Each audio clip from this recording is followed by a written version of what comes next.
Bienvenidos al podcast ATEC desde cero. Aquí el aprendizaje es colaborativo y haces parte de una comunidad global que entiende tus desafíos sin importar si eres principiante o tienes mucha experiencia. ATEC desde cero nace para responder a mi hija de 5 años de la manera más sencilla posible la pregunta: papá, ¿y tú en qué trabajas? En ATEC desde cero aprenderás del ecosistema tecnológico publicitario en las voces de profesionales de amplia trayectoria en Latinoamérica que comparten su experiencia y consejos. Navegarás en el mundo de la monetización publicitaria digital, publicidad programática y en general tecnologías del ecosistema publicitario. Suscríbete y entra en una nueva carrera digital, acompañado por quienes ya han recorrido el camino y están listos para compartirlo contigo. Hoy les presentamos el segundo episodio internacional de nuestro podcast desde la Ciudad de México y hoy está con nosotros Iván Varela de la compañía Medios Masivos Mexicanos. Iván Varela es un profesional con más de 20 años de trayectoria en el mercado. Iván, bienvenido. Gracias, Álvaro. Gracias por la invitación y encantado de saludar a toda tu audiencia. Gracias, Iván. Iván, arranquemos primero un poquito hablando de ti, de tu trayectoria. Cuéntanos cómo es que tú llegaste, porque es inevitable escuchar tu acento y tú estás en Venezuela, ahora estás en México y en el mundo publicitario. Cuéntanos un poquito de tu trayectoria, cómo iniciaste en el negocio, cómo fueron tus diferentes puntos que te llevaron a estar en una organización tan importante como Medios Masivos Mexicanos. Bueno, eso digamos que nos tenemos que remontar muy atrás, pero inicialmente soy ingeniero de sistemas de profesión. Ah, Estuve en el tema tecnológico y manejando servidores y instalando software, ese tipo de cosas que siempre le piden a los ingenieros, hasta que más o menos en el año 2004 decidí cambiarme hacia el área de negocios y estudié un posgrado en mercadeo y negocios en el IESA de Venezuela y comencé a trabajar en el área de medios cuando en el 2005, después de haber pasado por Microsoft, por Lilly, por algunas compañías, comencé a trabajar en el Universal de Venezuela cuando el Universal de Venezuela era el Universal de Venezuela, ¿no? sí, Entonces, sí, sí, sí, que era un eh, periódico cua- de prestigio grande, todavía no tenían la correcto. situación política actual. Correcto, correcto. Pasé 10 años formándome realmente, porque aprendí de mucho de mercadeo, mucho de comunicación, y bueno, tuve a mi cargo un área de tecnología interesante. Comencé con el área de todo lo que era el negocio de inmuebles del Universal, que tenía un portal de inmuebles. También tenía clasificados en papel y además teníamos avisos publicitarios de la industria inmobiliaria en Venezuela, ¿no? Entonces, digamos que era una posición bien interesante, bien completa hasta que en el 2014 se vende el diario y bueno, salgo del diario en ese momento. Paso a trabajar con el Grupo de Diarios América, después el Grupo de Diarios América en Miami, pero desde Caracas.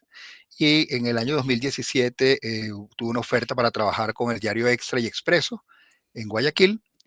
Pasé Y ahí te mudas a Ecuador. Me mudo a Ecuador de Venezuela del año 2017 al 2021. Una experiencia muy interesante. Ahí me tocó liderar equipos comerciales y equipos de mercadeo durante esos 4 años. Luego, en el 2021, tengo la oferta de venir a México con Medios Masivos Mexicanos. Digamos que era pasar de jugar, como digo yo, de las ligas menores, aun cuando Ecuador es un gran país, es las ligas menores, Sí, en el, en en el, términos publicitarios, sí. sí, el término del tamaño de la torta publicitaria y el tamaño del país también. Entonces, y venir de un país de 17 millones a un país de 136 millones es completamente distinto y es un reto mucho mayor y acepté la oportunidad y bueno, y aquí estamos, ¿no? Ahora Maravilloso, representando Iván. medios. Iván, en Medios Masivos Mexicanos es una organización con mucha trayectoria en el mercado mexicano, pero en particular, lo conversábamos antes, tiene mucha presencia en las regiones del país México, ¿cierto? Hay un gran grupo de trabajo en la Ciudad de México, la capital, pero lo que me parece interesante de Medios Masivos es ese trabajo que tú haces con las regiones. ¿Qué has aprendido, digamos, de esa trayectoria que me cuentas ahora, llegar a trabajar con las regiones en México? ¿Qué nos puedes contar con Mira, este último proceso? inicialmente fue un cambio importante, porque normalmente estás trabajando del lado del medio. Tienes producción, tú controlas el medio, tienes una cantidad de cosas y beneficios y flexibilidad que tienes porque trabajas para el medio. Sí, Cuando pasa a un rol de representación de medios, como es en Medios Masivos Mexicanos, tenemos más de 42 años representando medios regionales en la Ciudad de México, te conviertes en un aliado de ventas sin ser de la organización. Entonces, sí. Nosotros representamos más de 90 títulos en periódicos, más de 90 títulos en digital. También representamos exteriores y otro tipo de medios como radio, televisión regional, etcétera. Lo diferente en este modelo es que no somos dueños del medio, simplemente somos las personas que comercializa, integra, para que el comprador tenga un one-stop shopping. Vaya a Sí, una sola ventanilla y pueda comprar múltiples medios de una sola vez, ¿no? Entonces, maravilloso. es Tú un cambio. dirás, Iván, por qué estamos hablando con medios masivos mexicanos si nuestro podcast se llama Tech desde cero? Y voy a responder a la audiencia de una vez y es, hoy el tema que vamos a tratar habla del proceso comercial y es que, bueno, ustedes saben que la dinámica de Tech desde cero es primero nuestros héroes, Elías y Eliana, nos narran de una manera fabulada y muy sencilla alguna dimensión del ecosistema. Y una dimensión muy importante del ecosistema es el proceso comercial. Nada de la tecnología funcionaría si no hay un vendedor que está trayendo clientes y cerrando negocios. Y ahí no hay una tecnología que todavía reemplace esa labor que se hace de personas con personas.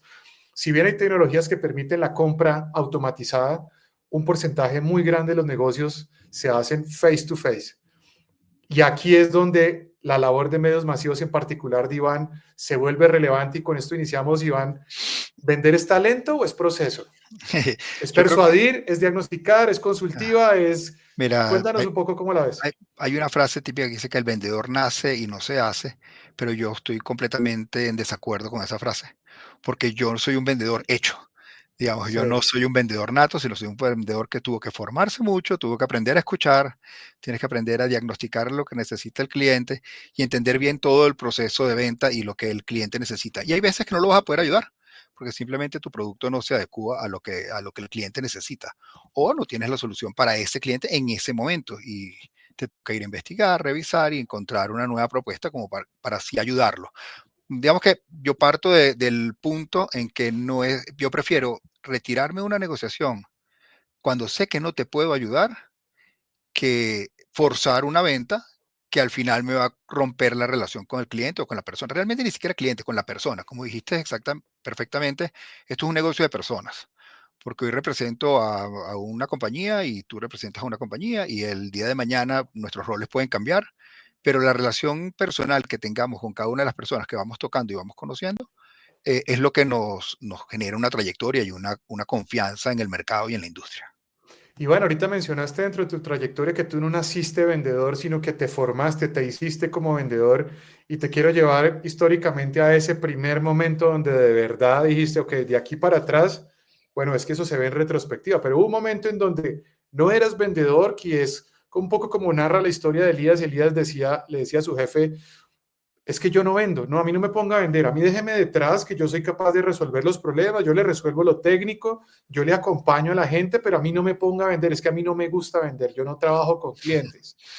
Te Sí, llevo a ese momento, cuéntame, no sé si recuerdas qué percepción te dio eso, cuáles fueron como esos primeros pinitos, qué errores cometiste en aquel momento y quién fue el que te dio el chance de decirte, no, Iván, venga que usted sí es para esto, ¿no? tal cual, tal cual. Fíjate que mi preocupación como ingeniero era que formábamos parte de los costos de la organización y no ayudábamos en los ingresos. Sí, Cuando tú eres un ingeniero puro y duro, tú estás viendo qué tecnología vas a comprar, qué proceso vas a implementar, qué cambios vas a hacer tecnológicamente, pero no estás ayudando a la organización a crecer. Y a menos que seas una compañía de tecnología, yo no conozco a alguien de sistema que termine siendo el gerente general o que termine siendo el gerente comercial o que entre en la alta dirección, ¿no? Entonces, muy co- digamos que sí, pasa es muy con cierta frecuencia, sí. correcto, es muy complicado que el señor de tecnología termine dirigiendo la organización porque ahorró mucho. No, realmente el que lidera la organización es el que sabe vender, el que entiende el proceso, el que entiende el negocio, el que hace más dinero para la organización en general. O sea, ese gusanito me picó y fue cuando hice la transición de ingeniero a la parte de mercadeo y comercio y comercialización, ¿no? Digamos que con el Universal. Cuando me asignan mi primer presupuesto en ese trabajo, en ese rol, El famoso presupuesto, cómo nos correcto. duele el presupuesto. Cuando te asignan tu primer presupuesto y te das cuenta que sentado en tu escritorio y diciéndole a tu vendedor lo que tiene que hacer, no vas a llegar jamás al presupuesto, sino que tienes que, digamos, remangarte las manguitas Sí, y salir a la calle a acompañarlos y a tratar de traer el dinero, es cuando realmente las papas queman, ¿no? Entonces, claro. la cosa. Y aquí yo les recuerdo, yo tuve también un proceso comercial interesante y una de las cosas que a mí más me tomó por sorpresa era que no, al final no era tan diferente un proceso de ingeniería. Hay un proceso, hay unos pasos, hay una estructura que tú puedes seguir, aún si no sabes de ventas, que te ayuda a llegar. Hay gente que habla de que las ventas son matemáticas. Bueno, yo no creo No que sea sé tan, cómo lo yo, ves. yo no creo que sea tan matemático. Yo sí siento que hay un cierto grado de arte, porque tienes que aprender a leer a las personas. Digamos que tú tienes y digamos que eso no todos tenemos ese don, como si hay muchos vendedores muy carismáticos y muy naturales, como diría yo, un vendedor natural, que de repente se siente en una conversación y sabe exactamente qué siente el cliente, qué está pensando y qué va a necesitar. A mí me costó mucho, yo tuve que formarme mucho en ventas socráticas, en PNL, en lectura, en modelar costumbres de la persona para poder entender cómo se sentía, para poder entender qué era lo mejor que yo podía ofrecerle.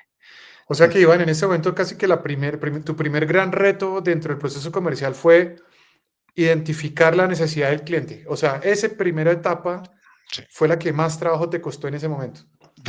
Y escuchar. Realmente no soy muy, Ah, escuchar. no era muy bueno escuchando y aún todavía tengo algunas malas mañas como interrumpir a la persona que me está hablando y esas cosas, que me adelanto a lo que está Sí, diciendo, que considero que son malas mañas que deberíamos corregir, porque lo más importante es escuchar y entender realmente el problema, aunque ya tenga la solución. Tienes que sí, dejarlo a tu cliente conversar y fluir y que él venga y narre todo su sufrimiento y todo su dolor sí, o qué es lo que necesita realmente, ¿no? Entonces, que yo no pienso en que llegas con una solución automática y que tienes que comprarme esto porque esto es lo que va a arreglar tu problema. Quizás no, quizás tienes que decir, ¿sabes qué? No te puedo ayudar con esto. Vamos a sí. ayudarte de otra manera. No, claro, tiene mucho sentido. Y mencionaste ahorita el asunto del presupuesto. Cuando las personas entran en el negocio de las ventas, una de las cosas a las que más terror le tienen es el día a día de cumplir el presupuesto, de hacer seguimiento, de saber de las cifras. Eh, Cuéntame un poquito cómo hiciste tú para ir validando, porque al final esto genera como una especie de presión interna, ¿no? Como un estrés al que no estamos acostumbrados.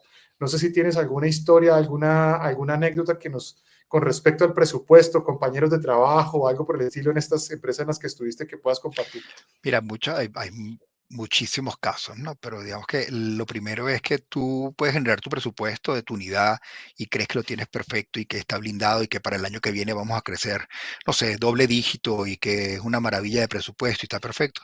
Y llegas a presentar al accionista y el accionista dice, pero eso no me alcanza y necesito que cubras esto y esto y esto, quiero hacer este tipo de inversión y quiero hacer esto y quiero agregar por acá y ya tú habías tratado de dar tu mejor esfuerzo y lo habías recalculado de todas maneras, de todas las formas para lograr el mejor objetivo, el mejor desempeño en tu gestión y llega el momento que el accionista te pide 20% más. ¿Y de dónde va a salir ese 20% más? Con la base de clientes Ajá, actual, con la base de clientes actuales no llegas. Entonces, ¿qué nuevas estrategias tengo que hacer? Y no solo la estrategia, porque de repente tú dices, ¿sabes? Voy a ir a la Week en México, o voy a ir a tal evento, o voy a ir a tal otro lugar, y con eso voy a conseguir nuevos clientes. Sí, es muy lindo, muy buena la teoría, pero si no la ejecutas, si no te sí, montas en el claro. avión, si no haces el plan de cuándo vas a estar allá y qué vas a hacer y a quién vas a visitar para lograr eh, el objetivo no llega solo, ¿no?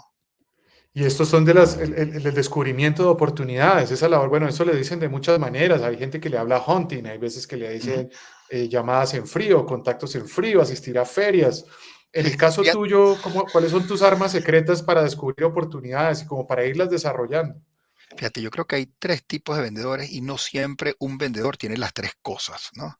Hay quienes son los prospectadores, los que son de verdad el señor que se encarga en descubrir la cuenta nueva, lo que llaman los americanos el business developer, que el Sí, señor es un experto en conseguir el próximo cliente y el próximo cliente y el próximo cliente. sí, Ah, bueno, pero cuando llega la reunión, cuando llega a manejar la relación, de repente él ya no funciona sino que ah, debe haber un alguien más que sea como el que maneje esa cuenta. Para mí debe tener un nombre técnico, pero para sí, mí es el cuidador, es ese sí, entonces vendedor, se le dicen él como el ejecutivo de cuenta o el account correcto. manager o algo así. El account manager, el ejecutivo de cuenta, que es ese vendedor que no es bueno captando nuevas oportunidades ni desarrollando negocios, pero cuando le doy una cuenta, Él es un experto en relacionarse con la cuenta, en saber qué necesita, en tratarlo, en hacerlo crecer, en ampliar soluciones y venderle otras soluciones, otros productos verticalmente.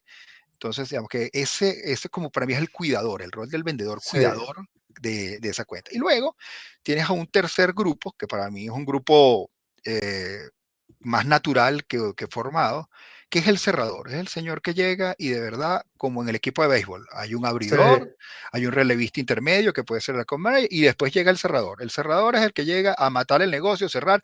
Ah, después se le olvida la orden, se le olvida la gestión, es malísimo en el proceso administrativo. Todo lo que sea, todo eso se lo devuelve al al intermedio. account, al de la mitad, sí, para que le ayude Correcto. a resolver. Y él, sí, él se va a cerrar otro partido, y a cerrar otro partido, y a cerrar otro partido, ¿no? Entonces, digamos que es una anécdota un poco beisbolera. Quizás en México No, total.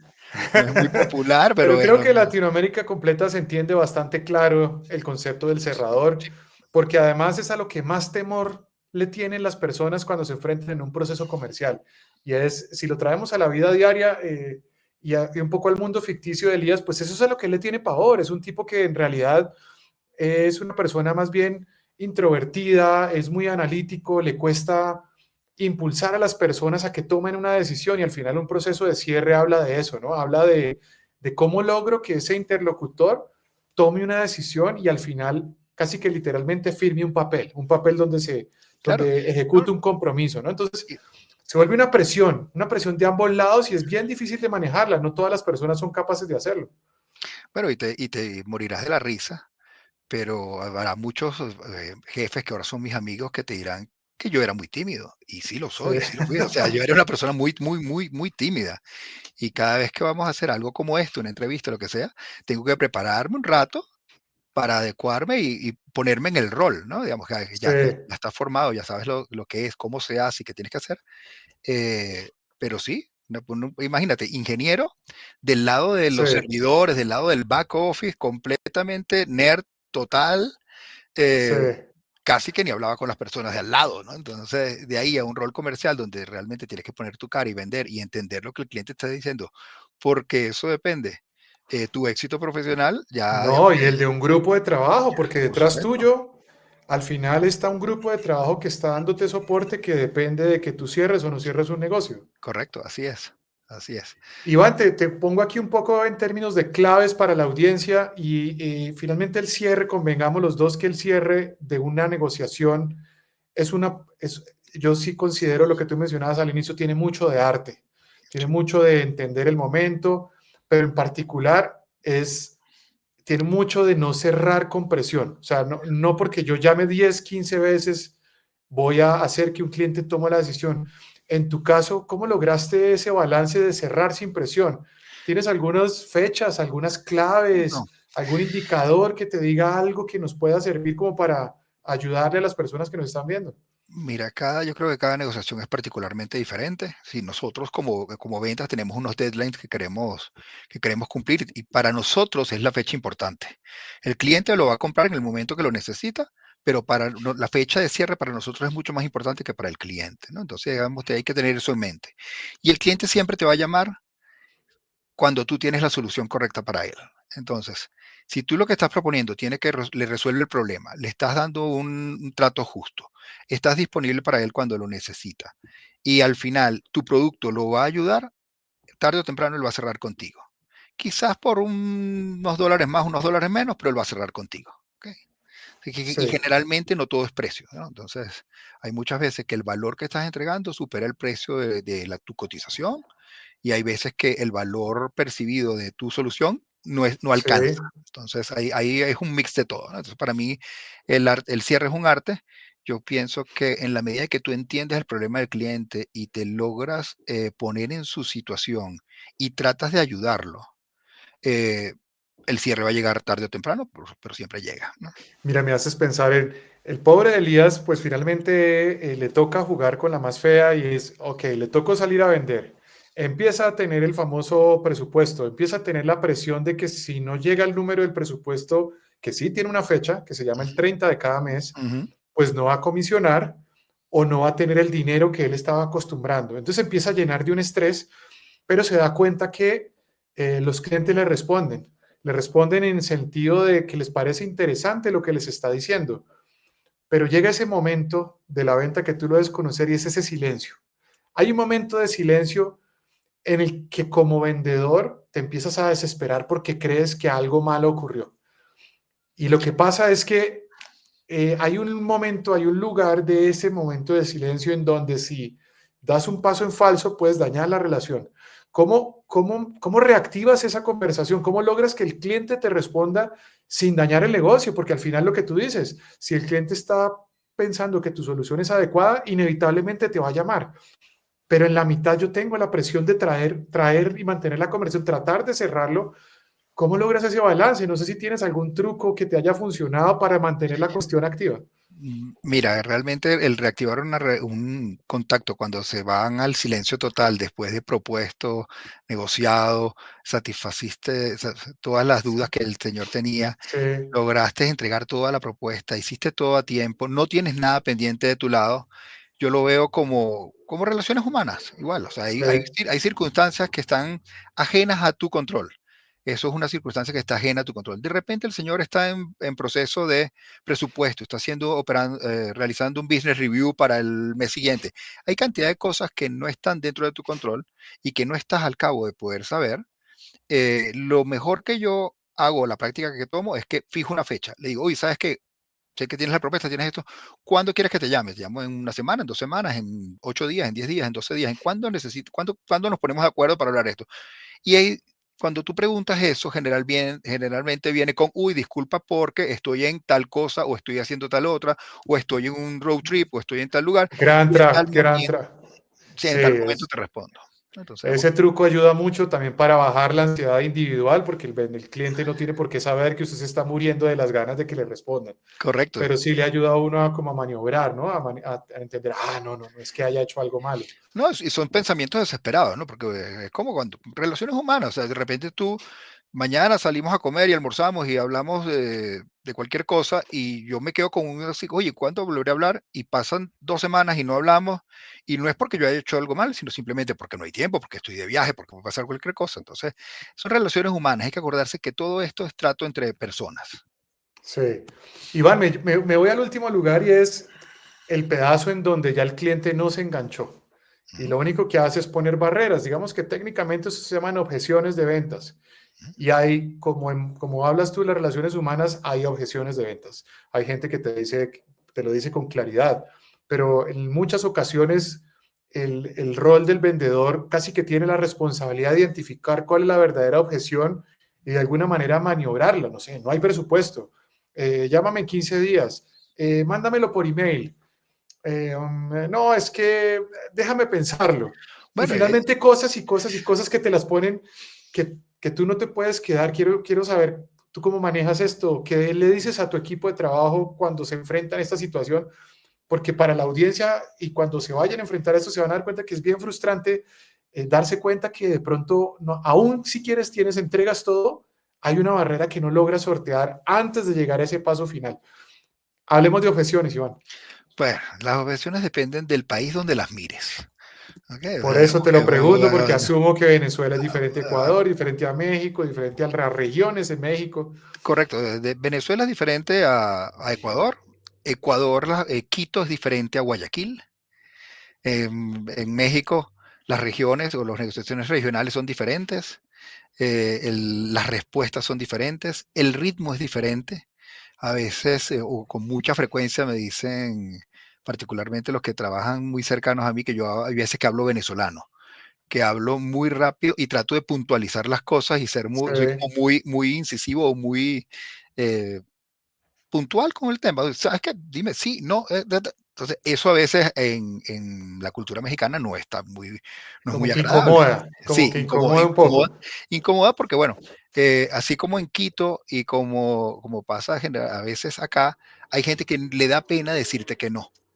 Sí, y no saben que el no es lo mejor que le puedes hacer a un vendedor. Claro. O sea, cuando ya estoy en un limbo y estoy en un estado de flatline donde no hay comunicación y no pasa nada y no tenemos feedback, yo prefiero que me digas que no. O sea, hay un dicho, no sé si es venezolano o de dónde es, que para estar guindando prefiero caer. Entonces, para estar ahí dando, no, prefiero caerme de una vez y ya supe que me caí. Entonces, Yo te agrego uno que me dijeron aquí en México, que ok. estamos aquí, por primera vez que venimos a grabar aquí a México, me dijeron, hasta no ver el muerto en el hoyo no lloro, que es lo que dice un Está bueno, vendedor. Si no me está bueno. dijiste no, Claro, no me dijiste que no, yo sigo trabajando y sigo trabajando y sigo mandando, y conseguí un descuento adicional o moví la propuesta, o sabes que te dije que lo podía entregar en 3 meses, ahora resulta que el equipo se liberó y te lo puedo entregar en mes y medio, o lo que sea, lo que tú necesites, ¿no? Entonces, o recuerdo las conversaciones que tuve y si tú me diste objeciones en relación a la medición o la forma en que podíamos medir el éxito de la campaña o los KPIs que tú querías determinar, yo busco información de ese estilo, te muestro casos de éxito de sí, clientes similares como para tratar de motivarte a que continúe. Hasta que me digas, no, ya estoy en el hoyo. O sea, cuando sí, ya cayó el muerto al hoyo. ya cayó el muerto al hoyo. Iván, y aquí no puedo dejarte pasar sin que me cuentes un poquito, si te parece que hay grandes diferencias. ¿Cómo es este manejo en el mercado venezolano versus, por ejemplo, lo que mencionaste ahorita en Ecuador y México, hablando como culturalmente de países? Mira, Venezuela o Caracas particularmente, con Guayaquil nos parecemos mucho. Ok, yo creo, siento que Guayaquil no es costa a costa, pero forma parte de la Entonces es región de la cercano costa. de la región, sí. Sí, forma parte de la región de la costa en Ecuador y Venezuela somos muy directos. Si es no, no me gusta, no me interesa, está muy caro, lo compro más barato, no voy con Tu competidor, sí, tu competidor, no tengo problema. Y lo cerramos y ya. Quito y a veces en la Ciudad de México es como un poco distanciado el no. Lo voy a pensar, sí, déjame que voy a ver. claro. Es como que hay como un compromiso, como un cierto temor por no agradar. Entonces, cuando realmente el vendedor prefiere que le digas que no. Entonces, Sí, o claro. sí, Lo que o pasa no, es que o los sí, o clientes no cuándo. entienden, no saben eso, ¿no? Es difícil, sobre todo si no has estado en un proceso comercial, entenderle la posición del vendedor. Correcto. Y bueno, y las otras preguntas que si no hay presupuesto, que si no hay prioridad, que si mándame la información y todo esto, son maneras disfrazadas de decirte que no. El tema, pienso que la prioridad, la peor de todas es que te digan no es prioridad, es porque Sí, eso cuestiona el valor del producto que estás ofreciendo. Entonces, digamos que esa es la primera que tienes que atajar y no ponerte bravo con el cliente y ya no quiero hablar más con él, no, más bien oye, explícame bien esto, ¿por qué no soy tu prioridad? ¿Por qué no te puedo ayudar si yo considero que logro esto y esto y esto y esto va a ser bueno para tu negocio? Y de repente te dice, ¿sabes qué? Pero si lo haces, pero tengo este competidor, o tengo esta solución, o tengo esta forma de hacerlo que me sale mucho más barato, es más rentable, no sé qué. Y tú tienes que voltearte a la organización en tu claro, rol comercial con ese feedback. Señores, estamos perdiendo claro. contra la compañía Z porque hace esto, esto y esto y esto con estas Y características. nosotros no lo hacemos, sí, claro. Correcto. Bueno, no, Entonces, y a veces también te digo a veces simplemente el cliente quiere la solución, le parece que le funciona, pero no está preparada para recibirla. Es como, no sé, si tú no sabes manejar carro, ¿para qué te vas a comprar un carro? ujú. Vas a gastarte un presupuesto, piensa el cliente, que no va a poder aprovechar. Entonces también hay veces ni siquiera es problema del producto ni del vendedor que hizo algo malo, simplemente hablaste con un cliente que no puede comprarlo, no lo puede aprovechar. Correcto, o sea, falló la prospección. Entonces, digamos que Sí, no prospectaste de manera correcta porque el señor no tenía el presupuesto adecuado. O tal cual. le estás vendiendo un Ferrari y el señor quería comprar era un Corolla. O sea, Sí, claro, un carrito necesita de un Corolla. entrada El Corolla me va a llevar, me va a traer, va a subir, no sé tal qué, cual. no necesito un Ferrari para esto, ¿no? Entonces, o ahí también pasa mucho que sobredimensionamos la solución. Entonces, el señor quería matar una hormiga y nosotros le damos una Un lanzagranadas. cañón, sí, Sí, sí, un claro. lanzagranadas. Entonces, Sí, no se güey, necesita, sí. no necesito un lanzagranada porque yo lo que quiero es matar una hormiga. Consígueme un poquito de insecticida y ya con eso las mato. Vale. Iván, voy a una pregunta que es, digamos, es que incluso yo aquí pensándola mientras conversabas, es difícil aceptarla, pero hay que hablar de esto. No todos los negocios son importantes. A veces te encuentras con una oportunidad y necesitas decir, no la acepto. No, no me conviene esa oportunidad como vendedor, aunque no cumplas el presupuesto. Mira, Cuéntame de eso. ¿Tú cómo lo abordas? ¿Qué me puedes mira, contar al respecto? es difícil porque estamos acostumbrados a que cada dólar cuenta o cada peso cuenta en el presupuesto y que todo suma. Pero hay momentos donde hay dinero que no vale la pena ganarse. ¿Qué quiero decir con esto? Cuando yo sé que la cuenta me va a desgastar más de lo que me va a sumar dentro del presupuesto, es muy complicado, pero sí hay que o desestimarla o dedicarle poco tiempo o acotar bien hasta dónde vas a llegar, ¿no? Entonces, no es sencillo identificar, es algo bien complejo. No, yo diría que no se lo dejaría en las manos del vendedor. Simplemente el vendedor o la persona, el ejecutivo debería escalarlo y decir, uy, ¿sabes qué? He tenido este problema, este problema, este problema, fallamos en la comunicación, no nos explicamos, no nos estamos entendiendo, creo que vamos a tener una situación con este cliente y bueno, y ahí se decide, ¿no? Entonces, Sí, claro. Sí, es muy difícil. Yo también he tenido como esas situaciones y a veces tomar la decisión individualmente creo que no es inteligente. Creo que hay que apoyarse hay con que las áreas escalar. de liderazgo y hay un alguien directivo, digamos, que Ujú. tiene que tomar esa decisión. Y hay veces se rechazan negocios, incluso ya me ha pasado a mí que he rechazado y en el futuro me he arrepentido de haber rechazado. Hicimos un análisis incorrecto, ¿no? Y luego decimos, "Ah", pero Pasa. bueno, pasa. Pero eso forma parte de la vida, es como rechazar una oferta de empleo. Entonces tú Sí, dices, uy, ¿sabes qué? Yo considero que donde estoy en este momento tengo esta prospección, este futuro, esto, todo, y llega una nueva oferta y que a simple vista se ve maravilloso y se ve, pero de repente no haces fit con la cultura organizacional. De repente estás muy bien en el ambiente o el clima laboral dentro de tu organización y te vas a la nueva organización porque te deslumbran con un sueldo, dinero, sí, X, un beneficio, lo que sea, y resulta que trabajas 24 horas al día, sí. no hay un Y es buen un dinero clima, que no vale la pena el esfuerzo, sí. es un dinero que no vale la pena ganarse. Iván, para cerrar esta primera etapa, ahora te tengo una sorpresa. Vuelvo a llevarte al mundo ficticio y tienes a un Elías, tienes a un muchacho que está iniciando una trayectoria, o tienes a un Iván Varela en el momento en el que está en ingeniería, en el que están en otra área y que tiene esa inquietud de entrar al mundo comercial o probablemente le plantean la oportunidad de entrar al mundo comercial. ¿Qué le dirías a esa persona? ¿Qué tres cosas le dirías que hiciera, no sé, las primeras 24, 48 horas o los primeros 8 días? ¿Qué le dirías que debería hacer para prepararse ahora que ya tienes toda esta experiencia?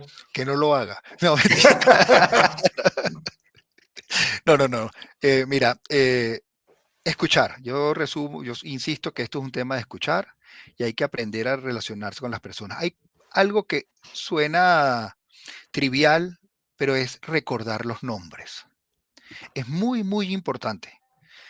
Primero, sonreír genuinamente. O sea, si te vas a reír, ríete de Sí, verdad. Si no te dan ganas de reír, no te rías. Pero no finjas una sonrisa. Recuerda los nombres de las personas y escucha. Yo diría que esas son las tres cosas claves y para cuestan que, mucho cuando no estás acostumbrado. Esas tres cuestan, no hay naturalmente una preparación para eso. correcto. Y por eso que yo sí tuve que formarme mucho. Sí, no sé ni cuántas veces fui a estudiar y a ver seminarios y institutos como el IPADE acá en México, o el IES en Venezuela, o el INCA en Costa Rica, digamos que tienen una cantidad de cursos pequeños de comerciales, de ventas socráticas, de PNL, y ese tipo de ¿cómo se llama? Habilidades, Preparación, como preparas- técnicas. preparación y habilidades que normalmente alguien de ingeniería las considera soft, pero resulta que no son soft, sino que son muy, muy importantes a la hora de establecer una conexión con la persona o una relación comercial con la persona. Y es precisamente la razón por la cual aquí en la comunidad Tech desde cero tenemos este tipo de conversaciones, porque muchas veces esas habilidades no se aprenden estudiando, muchas veces se aprenden con el ejemplo de un tutor, un compañero o alguien que te indica y que te va dando consejos y si estás atento vas a poder aprovecharlas. Iván, me paso a la etapa final de esta conversación, es una sección que llamamos ping pong. ¿Ok? Ping pong de Actes desde cero, básicamente yo tengo una pregunta puntual, la idea es que respondas con lo primero que te venga a la cabeza, una respuesta muy concreta, muy corta, que nos va a servir para hacer el cierre. Primera pregunta para ti, ¿cuál es una señal inmediata de que tienes un buen prospecto? Velocidad de respuesta. Segunda, ¿cuál es tu pregunta favorita para entender el objetivo de un cliente? ¿Cómo puedo ayudarte? Tercera, el error común de los principiantes cuando presentan una propuesta. Querer que me compre lo que yo quiero vender. Cuarta, ¿cuál es el indicador que más cuidas en tu pipeline de negocios? Satisfacción del cliente. Quinta, ¿cómo haces el seguimiento? Semanalmente. O sea, realmente revisamos todas las oportunidades de manera semanal. La objeción más frecuente que recibes. ¿Y cuál es la respuesta? No hay presupuesto, es muy común. Ahí hay que demostrar el valor de tu propuesta. Vale. Mejor momento del año, bueno, ahora te lo pongo en México. Mejor momento del año en México para prospectar y por qué. Uy, a partir de abril, ya digamos que todo el letargo del comienzo, en la industria de De mercadeo y de publicidad. publicidad, sí. Enero, febrero y marzo son un letargo, en abril comienza a generarse toda la acción. Vale. Vas a mandar un email. ¿Cuál es el asunto del email que pones cuando quieres cerrar? Cuando hablamos, Un motivo legítimo para decir que no. ¿Y cuándo? eh, así como hay personas tóxicas, hay clientes tóxicos, hay que detectarlos. Clientes tóxicos. Sí. Iván, pues muchísimas gracias por el espacio. Es muy agradable conocer a personas como tú con esta trayectoria tan amplia.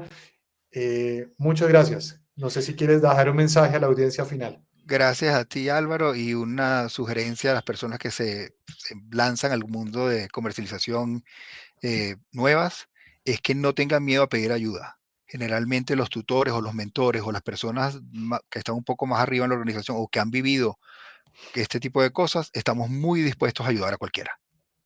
Genial, Iván y toda la audiencia. eh, Bienvenidos nuevamente. Tres mensajes que nos deja Iván. Primero, preguntas, escucha. Primero, escucha y haz las preguntas adecuadas. Hace 8 días hablamos con Livia Matos también de este tema y es una cosa reiterada. Preguntar y escuchar primero antes de proponer. Segundo, hay un proceso estructurado y hay que tener paciencia, entender a los clientes cuáles son sus necesidades para que el producto que vendamos sea adecuado a la oferta que está buscando el cliente. El tercero, eh, ten presente que hay tutores que están ahí esperando que tú les preguntes. Entonces, si hay algo que no sabes, no tengas miedo de aventarte y hacer unas preguntas adecuadas. Cualquier persona como Iván eh, tiene las capacidades de acompañarlos y ofrecerte algún mensaje, algún apoyo que te puede servir para resolver los problemas. Nos vemos en una próxima oportunidad. Hasta luego. Gracias, bye.